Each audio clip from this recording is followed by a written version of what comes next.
বিদায় নেওয়ার আগেই ব্রাজিল জাতীয় দলের কোচ হওয়ার চুক্তিতে সই করেছেন কার্লো আনচেলত্তি।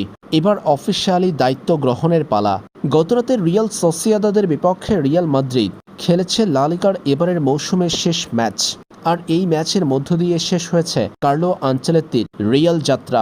নতুন করে কোচিং শুরু করতে যাচ্ছেন কার্লো আনচেলত্তি। সেলেসাওদের ডাগআউটে দীর্ঘ ৬০ বছর পর দেখা যাবে কোনো ইউরোপিয়ানকে। আগামী আন্তর্জাতিক উইন্ডোতে ইকুয়েডর ও প্যারাগুয়ের বিপক্ষে খেলবে ব্রাজিল। এই দুই আন্তর্জাতিক ম্যাচকে সামনে রেখে স্কোয়াড ঘোষণার পরিকল্পনায় কার্লো আনচেলত্তি। জুনে ফিফার উইন্ডোতে এই দুই বিশ্বকাপ বাছাই পর্বের ম্যাচে কার্লো আনচেলত্তি কাদেরকে নিয়ে স্কোয়াড গঠন করবে সেটার কিছুটা ধারণা পাওয়া গেছে ব্রাজিলিয়ান বিভিন্ন গণমাধ্যমে। কার্লো আনচেলত্তির অধীনে খেলা রিয়াল মাদ্রিদের এক ব্রাজিলিয়ান তারকাকে এবার স্কোয়াড থেকে বাহিরে রাখছেন আনচেলত্তি। আনচেলত্তির অধীনে রিয়াল মাদ্রিদের পরিচিত মুখ ভিনিসিয়াস জুনিয়র, এনরিক ফিলিপে, এইটার মিলিতো এবং রড্রিগো গোয়েস।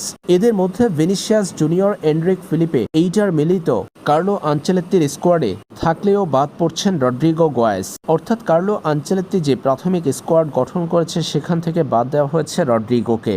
সংবাদ গণমাধ্যম দিচ্ছে এমন তথ্য। কার্লো আনচেলত্তি রড্রিগো গোয়েসকে বাদ দেওয়ার পিছনে কারণ হিসেবে দেখিয়েছেন তার শারীরিক ও মানসিক অবস্থা খেলার উপযোগী নয়। মৌসুমে ভালো পারফর্ম করতে পারেননি রড্রিগো গোয়েস। এখনই তাকে ব্রাজিলের বিশ্বকাপ স্কোয়াডে তাই অন্তর্ভুক্ত করতে পারছেন না কার্লো আনচেলত্তি। তবে রড্রিগো গোয়েস স্কোয়াডে না ফিরলেও কার্লো আনচেলত্তির স্কোয়াডে ফিরছেন নেইমার। এরই মধ্যে ইনজুরি কাটিয়ে নেইমার জুনিয়র ফিরেছেন মাঠের ফুটবলে। ব্রাজিলের স্কোয়াডেও তাই তার জায়গা পাওয়া নিশ্চিত। আবারও ব্রাজিলের নাম্বার 10 জার্সিতে দেখা যাবে নেইমারকে, যেটা নেইমারের অনুপস্থিতিতে পড়েছিলেন রড্রিগো গোয়েস।